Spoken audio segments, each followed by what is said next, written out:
Hello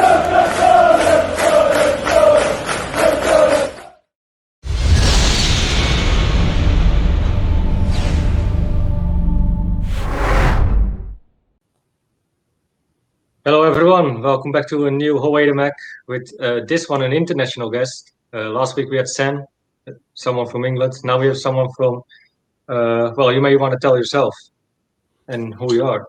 Sure, I'm Jay from Atlanta. I always run my mouth as the sometimes disgruntled Yank on the show after some matches. And I live in the Atlanta area in the kind of southeast of the United States. Okay, and how old are you, Jay? Or young, should I say? I'm pretty old now. I'm 50 now, so I'm an old man. I'm not embarrassed to say. So. Okay, good to know. So actually, how did you get involved in Newcastle? That's my first question I want to know. Sure. Lee asked me to write a story, and it actually felt pretty cool. It took me a long time to write all that and posted it up to the site. But I grew up playing here in the States. It's a pretty common sport for kids to play here. You may not realize that, but there's like tons. Most kids play soccer here in some form, but they never go very far. So that means there's a lot of adults in America that have a lot of experience playing the game. And I'm old enough, it's really before the MLS. You may or may not have liked the MLS when it started, but once you find and see proper football being played, and I came to that through ESPN and tournaments being played just on extra channels here. And I found Newcastle by, I don't know, I liked the beer in the 90s. I thought it was a great beer. And they were on ESPN, and I think I saw them when they lost in the FA Cup to Arsenal on the double match. And I think that's the first time I remember sort of seeing them on TV. But then the next year, I started watching some more English football. I liked the game on that. And then I saw them go pretty well. I missed the classic game versus when Bellamy scored at the end. Brain is not working at the moment. And then the later on loss versus Barcelona. It was just an incredible run. And I was just really excited about this team in black and white that had, of course, this great beer sponsor. And they were really fun to watch. And I was like, well, I kind of bounced off MLS the first time I saw it. I didn't like it, but I was like, I like this team. I'm sticking with them. They're pretty good. This will be fun. And I guess that was in 2003, if memory serves me correctly. So I jumped on the Newcastle bandwagon at 2003, 2004 season. I've been with it ever since. That's kind of how I got here. That was actually my question. How long do you support Newcastle United? I jumped into both feet, right? It was hard. I had to pay for television that would give me the channels I wanted to watch. And, and the internet was out there, but it doesn't work the way it is now. You couldn't find as much information. So there were fan forums and things like that. And I was a member of those. And so I've supported, every year since then. Especially to start, I watched pretty much every English football match, and especially we were good. So all those matches mattered, right, to stay near the top. The relegation was bad. It kind of broke me. Like I wouldn't really, nobody told this American that that's what could happen, right? I didn't really understand that. And so it was pretty frustrating. And I got pretty frustrated with the team after sort of 2000, I think it was 13 that we did really well and finished pretty high. And then we just didn't spend any more money, and it kind of went sideways. But I've always supported and watched the team every year. And it's just part of my life. My friends just know me as that guy that watches English football and supports Newcastle. So we were basically the same on that note, as I'm just a Dutch guy and I support Newcastle, and you are an American. And probably people will say in England, like, you don't know how it is to support the Toon or whatever. But I lived there. Maybe you didn't, but meaning like they will probably always look to you in some sort of way.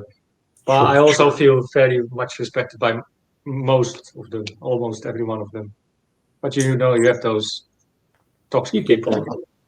I was going to say in the aughts, when I would sort of introduce myself as, we Americans can be brash. And so when you introduce yourself on a forum, you may or may not get the response you were looking for. And I think that's changed a lot, honestly, with the whole online culture of things. But I used to post and be like, hey, I'm a Toon fan from America. And it's not like I'm the only Toon fan. I mean, there are others around. We're just not all that common. And in the city I live in, there's not a big Toon supporter group. There's in New York and Chicago and out west. Is there though? In Atlanta, not that I know of. There's English football fans, but Right. not as many. Not like a big organized Toon. Do they do like gatherings as well? They do in some places. There are some pubs in downtown Atlanta that are pretty famous that have a big supporting deal, and I would go to that a lot of times. It's breakfast, right? And so you can have a big English breakfast and watch the early matches in the morning. But you're outnumbered. It's extremely common over here to run into kind of big 4 clubs, big 6 clubs. I'd say half are Manchester United supporters, or then City got good, and you would see all those City jerseys, and it's like, how long have you? What are you doing? Like, do you know anything about your club? You don't want to judge people too much. If they're supporting a team and watching the game, I'm actually a big fan of that. And there are Americans that do know, they understand football. They're not. We're not all completely lost here, but just most of them are big club supporters, which is why I wrote about it. So if you see, like, one of my mates is a Fulham supporter, I don't understand that. I don't know how that happened to him. But somebody that supports a club like that, they're all in. Like, that is not a plastic. Yeah. It's not that you love Newcastle because we're that great, For me, it's mostly. To be fair, we were pretty good when I jumped on. I miss the '90s, man. Some of the guys on the channel talk about that. And I could have been. Well, it would have been hard to sort of watch from in the '90s, but boy, those teams just looked. I've gone back and watched the replays and matches. Those feel like I just missed by just a few years there from some real excitement.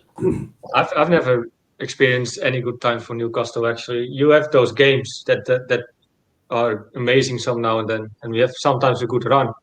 But for me, all the managers I had was a little bit of Pardew, but it was mostly John Carver, Steve McLaren, Steve Bruce as well. Okay, I had to Rafa Benitez times, and we won the championship when I supported them. Right. That was great, but for the rest, it was mostly, I wouldn't say a shit show, but oh no, it's a shit show. It has been a shit show. Right? So, but that's Newcastle, right? And it's not for the faint of heart, right? Like I've had people say, like, "Hey, do you think I should support Newcastle?" And I've been like, "No, I don't think you should do that. I don't think you'll make it."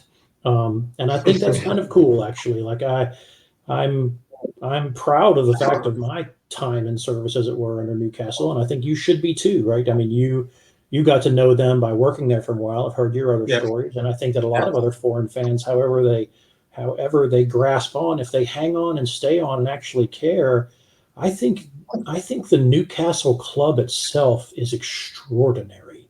I think it is a great story. It is an ancient club.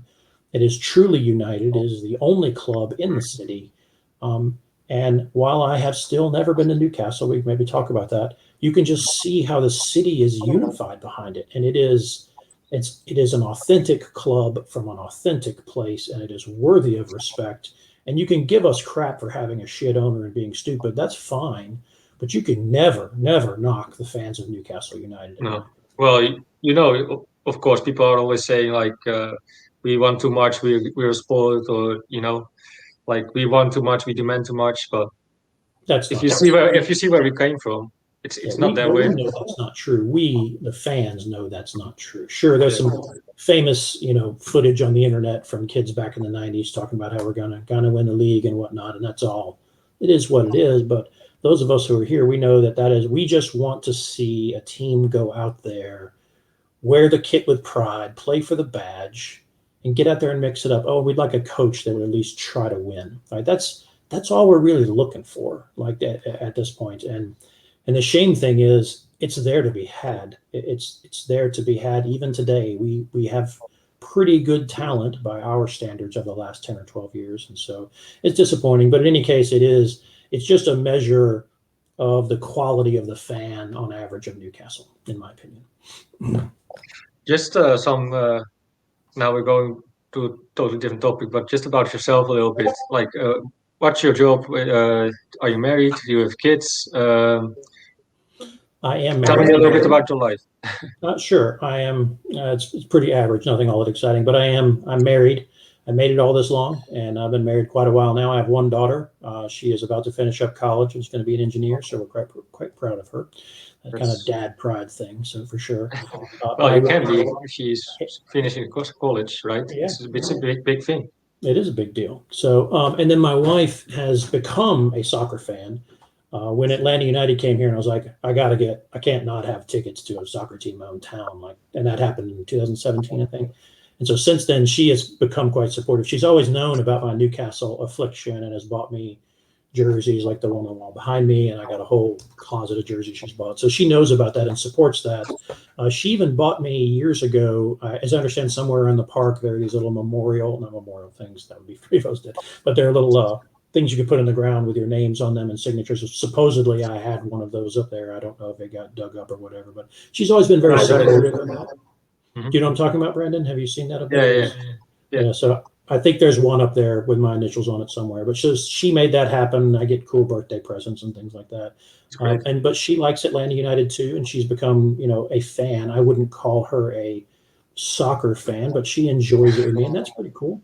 And then what I do for a living, I work in technology. I'm an analyst and I'm a data guy. I work with software developers and I write requirements and I gather data to make requirements. And so I like working with facts and numbers, but the purpose of doing that is to make people's jobs easier and better and less crappy, right? That's interesting. I don't really care about technology just for technology. If it doesn't help people, that's just my take, right? And I've been in the tech game a long time and I like it.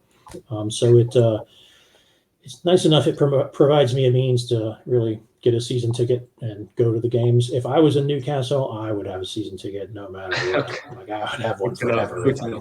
So you touched already upon that with Atlanta United, your home team. Tell me a little bit about Atlanta United. You attended the games probably. Yeah, a little perspective. So MLS started in the 90s here, right after the World Cup here in 94, which everyone just kind of went, holy crap, a World Cup in America, and everybody went nuts.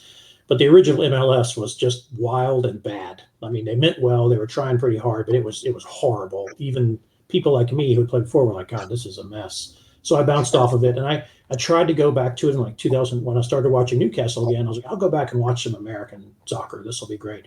And I was like, oh dear, this is not. It's like all long ball. It was just crazy. It was not fun to watch. So I never stuck to it. And then Atlanta, because soccer over here is becoming extremely popular and big money with advertising dollars behind it. So the owner of the Atlanta Falcons bought a franchise for the MLS in like 2014 or 15 and said, we're going to have a team.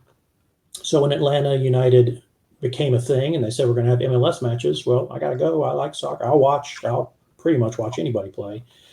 And then it got completely out of hand. I kind of told you this before, but I think if you were to ask the average person what the attendance to an MLS match might be in America, it's not unreasonable to guess something like 12 to 14,000, which is perfectly fine. But I believe Atlanta's average attendance is over 50,000 people per match. That's crazy. And that's a running over 3-year average. It has gotten out of hand in Atlanta. And then, so the thing you should know about the MLS is that the MLS can't and won't defend well. It just doesn't work. Nobody ever buys defenders. Nobody spends their money on them.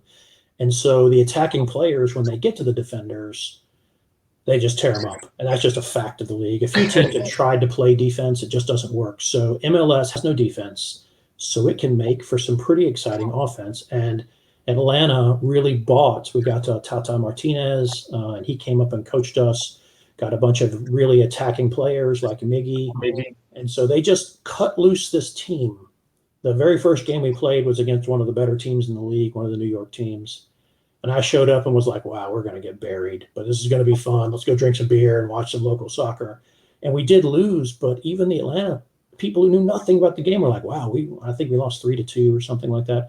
We just go forward. We would just attack, almost sort of like what I hear about the entertainers of the 90s for Newcastle. We would just score goals. And, people like that. And they will turn out and they want to be part of it. And so now it is and actually Atlanta United won the league in their second year, and we have playoffs and weird things that I do not like at all. But it doesn't matter. We won, and it was pretty cool to win. But my passion for Atlanta United is just, it's extremely nice to have a great stadium and a bunch of fans and people that care. But it is definitely not in the same for me as, say, Newcastle. I love Newcastle United, and I would gladly trade every victory from Atlanta forever to win any real trophy with Newcastle. You can only truly support one club, and for me, Newcastle was first, and that's the way it will always be.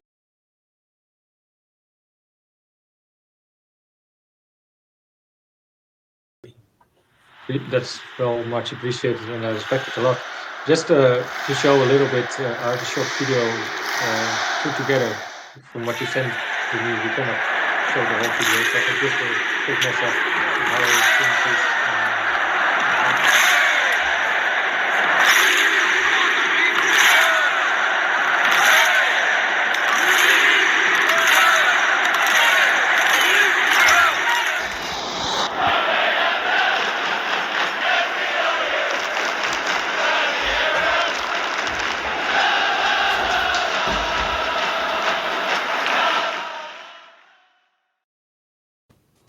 Yeah, that was a short intro for the two friends from Atlanta. It looks pretty wild, actually.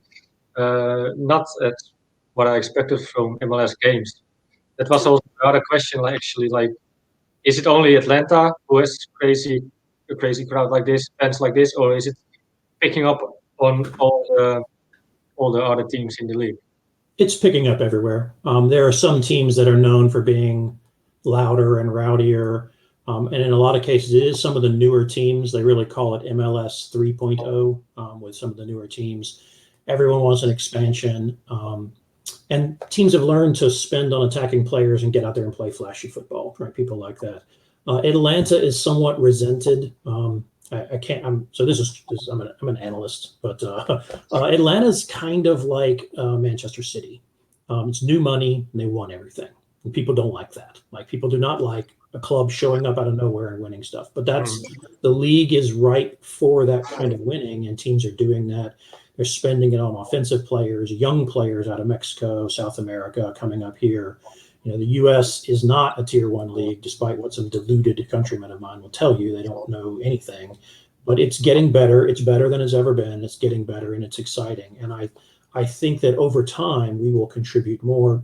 And here's why. We're getting more players from South America that might have gone to the championship or gone to Spain or gone to another league, and they're, in fact, coming to America. If you play for the wrong teams, that can stunt your growth, right, because you won't turn out like you should have been if you've gone to Europe. But that's only going to help MLS over time. It may be a bad decision for certain players, but it's a good thing for our league. But it could also probably be a step up as well, I think, for the players. Yes, very much so. So like Miggy. Have you ever seen those old videos of Messi destroying people when he's like 10, 12, 13? Oh, yeah. Early Barcelona leagues. Well, that's what Miggy looked like running around over here, right? Because remember I told you we don't really defend very well. And so he was crazy good over here. And people were like, well, he's going to go to the Premier League and crush everyone. I was like, I don't know about that. This is before he went to – I was like, I don't know about that. He's going. But I don't know if he'll be good enough. Like, I don't know if he can really play for a Premier League side, especially in the punishing English league. So when we get a good player over here, they really can't be stopped. Like Ibrahimovic came over here and just went wild, right? And because he just, and he's got that attitude and that flair and that sort of thing. But he's doing it as well again for AC Milan now. That's right, yeah. So it's coming along. It's coming along. And on his age, that's crazy. Yep. Just a few quick questions actually. I want to ask you is your favorite Newcastle goal. Well, let's go with the sheer volley, right, against Everton, because it's just so strong. And then also back in the day, I don't remember the match. The memory of some of the people on this channel is phenomenal. I feel like I'm listening sometimes. But for example, Sam has a crazy memory. Laurent Robert scored a goal from, I don't know, not halfway, but just a thunderous strike. And the ball sort of, knuckled when they're hit so hard. I should have prepared Newcastle, they say, to pull off a under game, but I just remember that goal, and that probably was in 2005-ish, something like that. But just never quite seen a strike from so far away by someone intentionally shooting, right? Not just out of frustration firing one in there, but just like, I'm going to score from way out here. That probably was my favorite like power goal of all time. Next one, favorite all-time player for Newcastle United. It's the answer of sort of the generation that I watch with, but it's Shearer for me. He's a talisman. I kind of think about players in a few categories. There's players like Ibrahimovic that I certainly admire their skill, but they're not my favorite players that I respect, because I like players that lead, that use their ability to impact the match, represent to the other players how they should perform, and they make other players around them better, not just through their skill, but through their ability to play on the match. Like a good player like this would be like Gary Speed, right? Not my favorite player.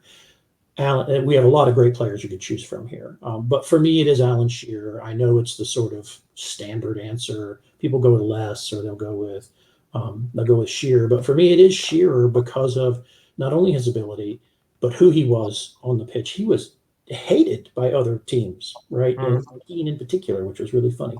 But he was hated by other players, but they all knew that not only was he a great player, but he was a person that could affect the entire team. And I respect that. So he's my favorite player, and he's in that other category that I talk about. And that's players that I personally respect on the field. And it's been a while since I've had a player on our team that fits that category, that is both tremendously skilled and leads other players and sets the tone on the pitch. Like Kabay was probably the last one of those for me that I really was like, okay, that's the complete package. But I just choose Shearer out of all that for those reasons. So I think if I asked you this question last year, you would probably say DeAndre Yedlin. What's your favorite player in the current squad? He's not alone us anymore, but no, my current favorite player is Miguel Almiron, just because he came through Atlanta. He is exciting. He's not our best player, but he is my favorite player. He runs around that silly-looking ostrich running style. He looks like an ostrich running all over the place.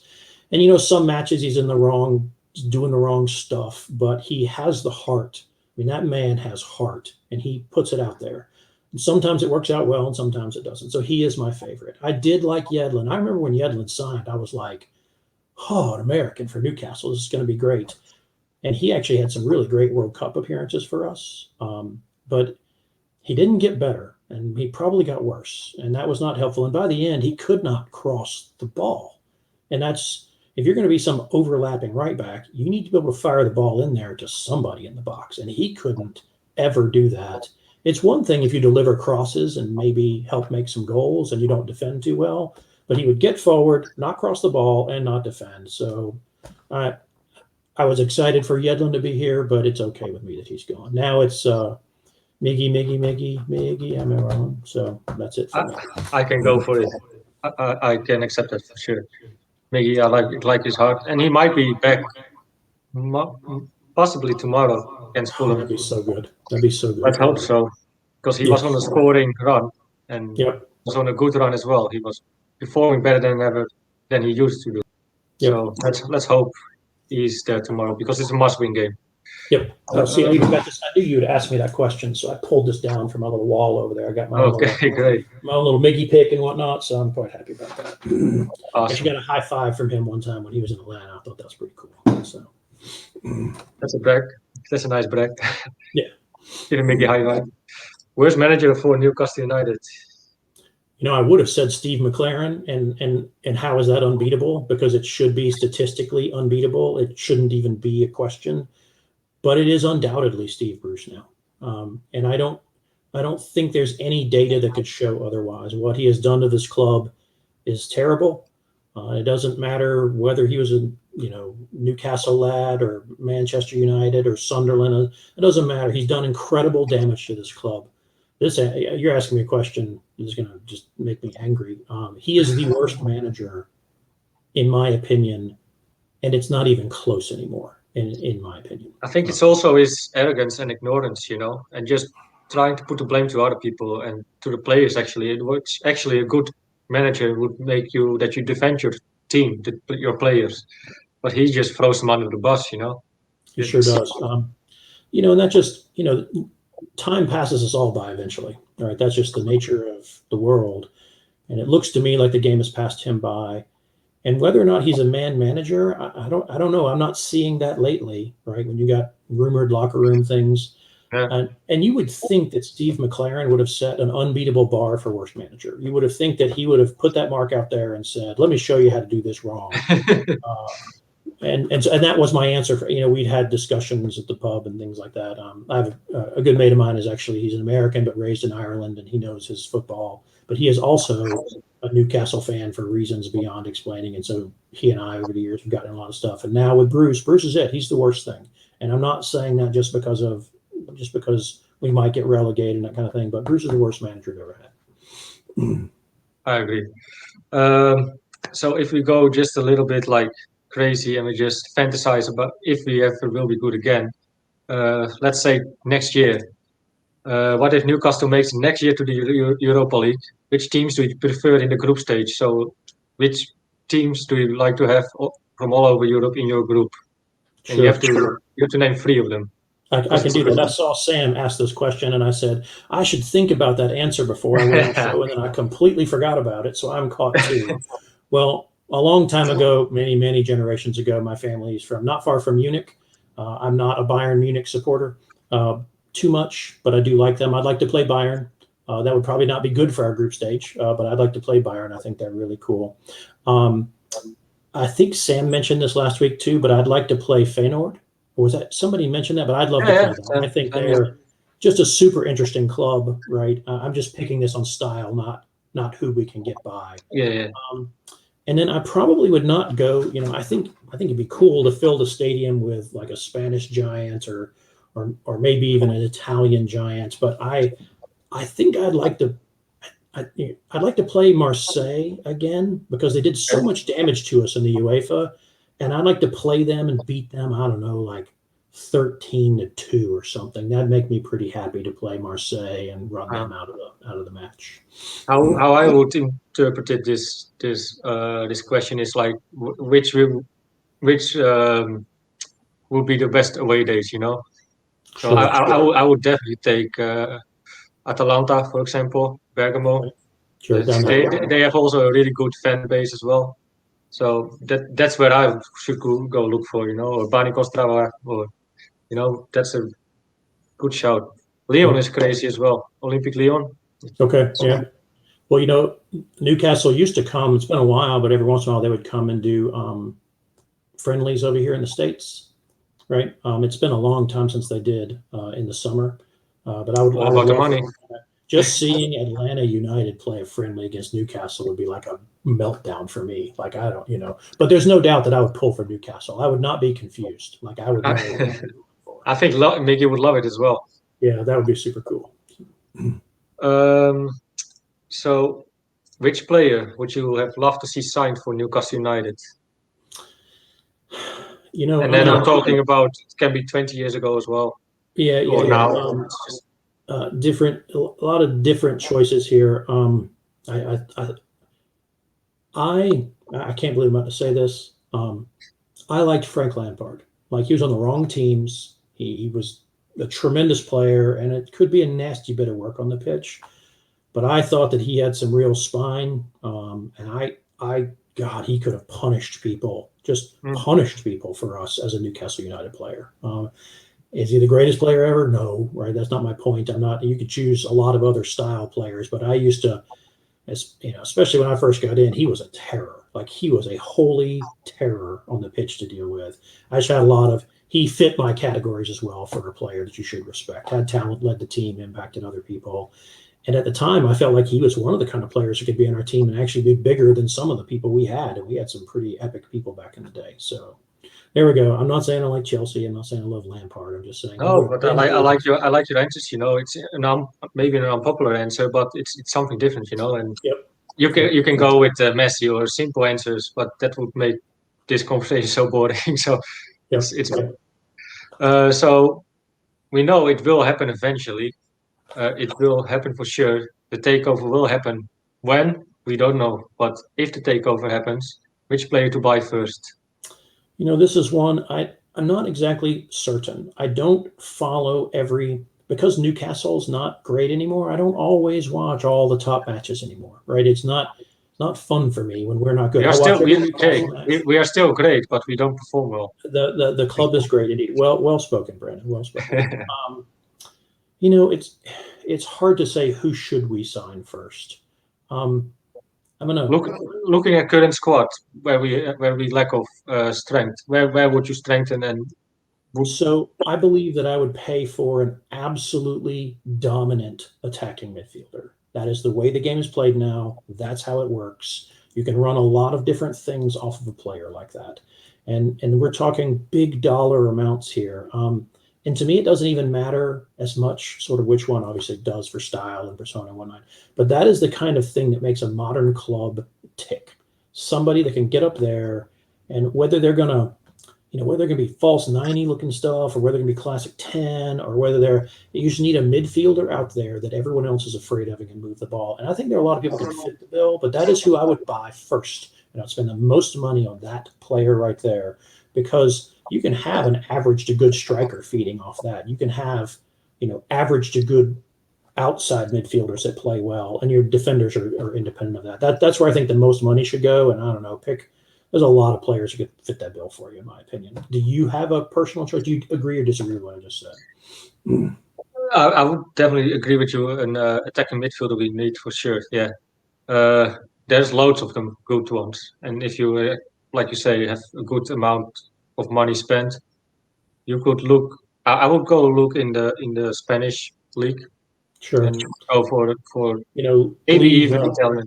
Lee's Football Manager videos have got me pulling up lists of stuff, and I'm really not the kind of person who combs player lists. That's not my strength, right? But even watching his videos makes me wonder who we could have that we don't have now. So,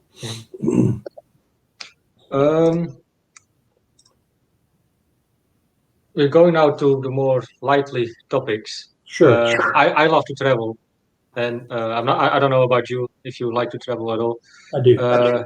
You do. So Okay. your favorite country you have been, or that is on your bucket list, Sure. or maybe both. Maybe both. Sure. Best Our country you've favorite been? place that we have been, and we've been fortunate to travel, not like super well traveled. We've been a few places, kind of cool. Ireland was beautiful and easy for a Westerner. I've been to some other places that aren't so easy, right? And I like really remote things. Like I like to be in the nothing. I like that a great deal. I want to go to where people are not. I'm extremely comfortable with that. And I did enjoy the western coast of Ireland tremendously. Just the little places we stayed. We did some bigger things in Ireland, but I really like that. I realize that's kind of next door for you guys, so it's not, it's not, but that's For you, it's America's very fortunate. We have a lot of great places here. We have a beautiful country, and the country is massive. So I've seen a lot of cool things over here. But Ireland was easy and western. Probably my second favorite place was South Africa. Getting out into the nothing of South Africa, it's beautiful. Africa is amazing. There's all kinds of country down there. It's very open, and not just like safari places and things like that, but just other places. I liked it a lot. So I can even understand them when they talk Afrikaans. I can even understand them, as it's like a sort of thing from Dutch. Yeah, They no, all- it's a Dutch derivative, and it's funny when I walk around down there, I look sort of like a South African, so everybody speaks Afrikaans to me, and I'm like American. I can see that though. Yeah. So our next place we want to go is actually Scotland. I've never been to Newcastle. I've been in England before, but it was either when the season wasn't running or it was during a international break. And so I couldn't even go find a big match to go watch during that time. And I don't want to go to Newcastle if I can't go to a game. I mean, like that's my passionate thing. So our plan is to. Newcastle still has a lot to offer, I can tell you. Oh no, it does. But when I go, like I want to go when I can get I 3 get games in 10 days. I get it. Because I'll get on a train and just come back. Right, that's what I would do Right. for this. So we're talking about post-COVID, trying to put in this kind of Scotland, northern England thing together and during the season. So I'm not sure if you can answer these next questions, but I'm gonna try. You've been to countries for sure, like you said. Is there ever that you had Oh shit, it's the wrong question. Sorry. Together with this one, what's your favorite city, and have you ever attended a game in a foreign country, a football game? Sorry, soccer for you. That's I can translate.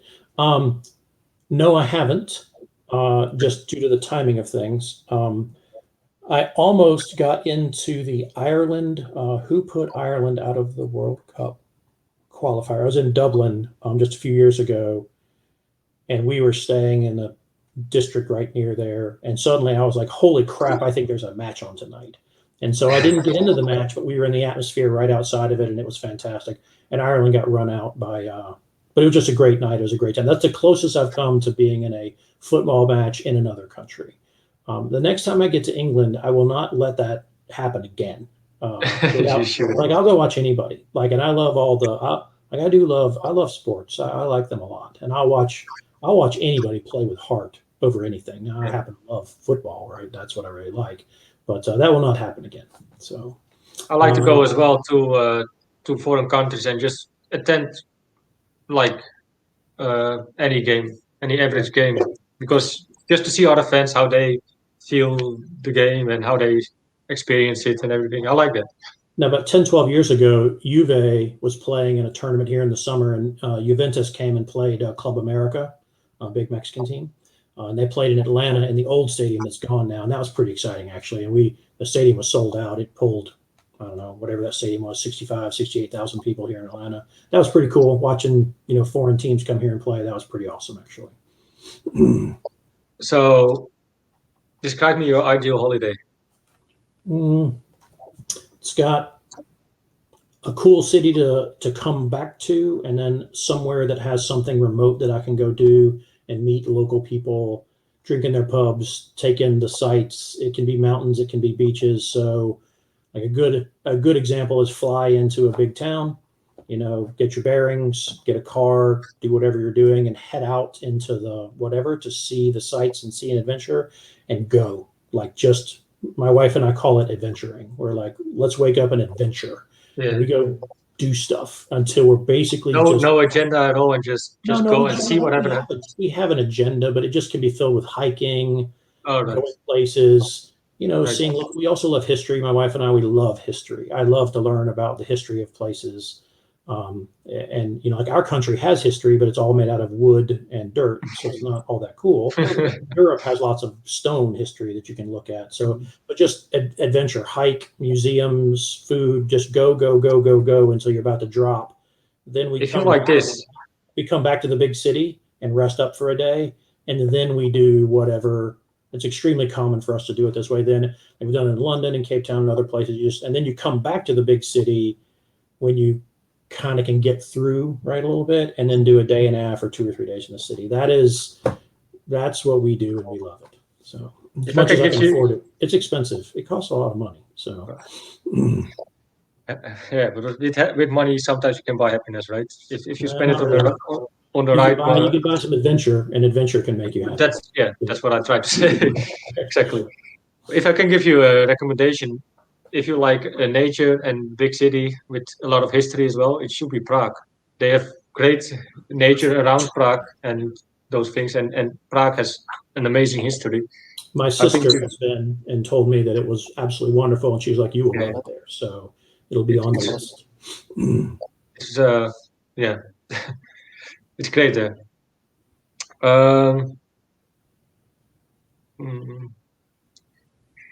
Let's go with this one. If Bruce gets sacked, which manager prefers to manage?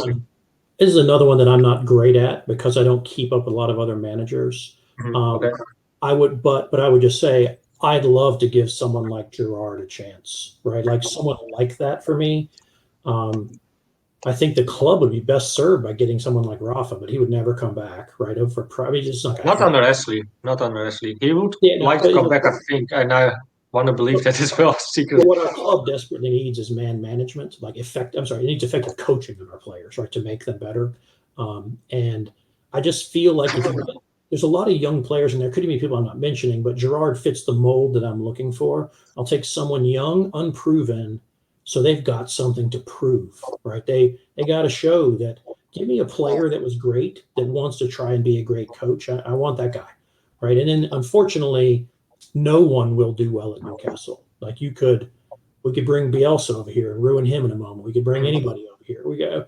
Newcastle will ruin any coach at the moment. It will ruin any coach, and that's my opinion because of Ashley's system. It can't be helped. But to play along with the question, I would prefer someone. If I would take Gerrard at a moment, I'd pay him a lot, and I would just be like, do what you did as a player for Liverpool for all those years for our club, right? Get in there and lead them and teach them how to be better, and we'll get you some money. You can't have all the money, you can't waste the money, but a manager like that given a real opportunity, man. And can you imagine how the ex-players would embrace some kind of manager? Well, they all loved Rafa, even when the club hated them. Shearer would comment that he had talked to him on the phone, right? If we actually had a manager that wasn't, I don't know, deranged, can I say that on the internet? I don't know. He seems not capable. But man, if we did have one, people would help him. And I think someone like Gerrard or a younger man like that would do well. I don't want any of the dinosaurs. No dinosaur. I guess that's not true. I will take anyone over Steve Bruce. I'll take anybody. But I'd prefer not another dinosaur. I think so as well. If it's under Mike Ashley's regime, you as a manager you need to be really lucky with the players he buys very cheaply, and maybe they overperform. You have to be lucky. That's all, and that didn't really happen that much in Ashley's regime. We'd be in flames if not for Rafa already. If you were to plot this chart of Newcastle, right, going like this, Rafa's this bump that saved us from plummeting down, and that's just the way it is. I don't know how we got Rafa. It's a miracle, and then we just ruined it. Right, we killed the golden goose. You might saw as well Sam and Johnny's agreement in the show with Nobi Solano. I would love to see him in if Mike Ashley finally goes. I was surprised. I was surprised that he sent his CV to the club, and he said they treated him like he was from Sunderland. Right? I mean, just mental. Actually, I'm not surprised. It's Newcastle, right? Run by Mike Ashley. Well, it's Mike Ashley. That's why I'm not surprised. And let's not forget Lee Charney as well. I'm in the business of root cause, and our root cause is Mike Ashley. That first year of him drinking a beer in the stands with the fans was cool, but since then it's been a giant mess. So, just curious about this one as well. Actually, do you have any hobbies? Sure, I like to backpack. I like to do outdoor stuff. That's probably, and especially now that post-COVID things, I just bought a new backpack. It's supposed to be here a little later today, so I'm pretty excited about that. And then I'm a big gamer. I'm kind of a nerd, right? So I play all kinds of some online games, but board games, things like that. So that's another hobby. What online games you play? Yeah. I've played a lot of them. Mostly I play shooters these days of various kinds. So, Warzone and I do pretty good for old man reflexes, right? I get it, I'm a little older, but I can get around. So I enjoy that. I enjoy the kind of quick fix out of that of like fighting and winning. I don't talk too much. I don't talk trash. I just win mostly. So that's how I like to roll. So if you do backpacking around your area, is more like mountains or it's like all flat or? Here in the south, we have the Appalachians, and it is a really old mountain range that's flattened itself out a lot, so it's pretty easy walking. There's a lot of the northern part of the state is very mountainous, not Europe mountainous. Let's be clear, but there are rolling mountains that have softened because they're extremely old.